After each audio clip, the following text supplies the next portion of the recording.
రేవంత్ రెడ్డి గారు ఎప్పుడు చెప్తా ఉంటాడు, పండబెట్టి తొక్కుతా అంటాడు. నిజంగానే పండబెట్టిండు, వ్యవసాయాన్ని పండబెట్టిండు, రైతాంగాన్ని తొక్కిండు. రైతు బంధు కేసీఆర్ గారు 2 పంటలకు ఇస్తే నేను 3 పంటలకు ఇస్తా అన్నాడు.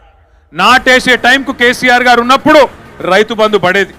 ఒకసారి కాదు, 2 సార్లు కాదు, 11 సార్లు 70 లక్షల మంది రైతుల ఖాతాల్లో 73,000 కోట్ల రూపాయలు జమ చేసిన నాయకుడు ఎవరు? కేసీఆర్ గారు. కానీ ఈ మునగాడు ఎన్ని మాటలు చెప్పిండు ఆ రోజు, 2 పంటలకు ఇస్తారా, 3 పంటలకు ఇయ్యాల రైతు బంధు అన్నాడు. 2 పంటలకేనా, 3వ పంటకి ఇయ్యవా అని నిలదీసిండు. 10,000 15,000 ఇస్తా అన్నాడు. ముష్టేసినట్టు 10,000 ఇస్తావా, మా సోనియమ్మ మీద ఒట్టు 15,000 ఇస్తా అన్నాడు. మరి ఇలా సోనియమ్మ మీద ఒట్టేసినావు కదా, ఇచ్చినవా 15,000?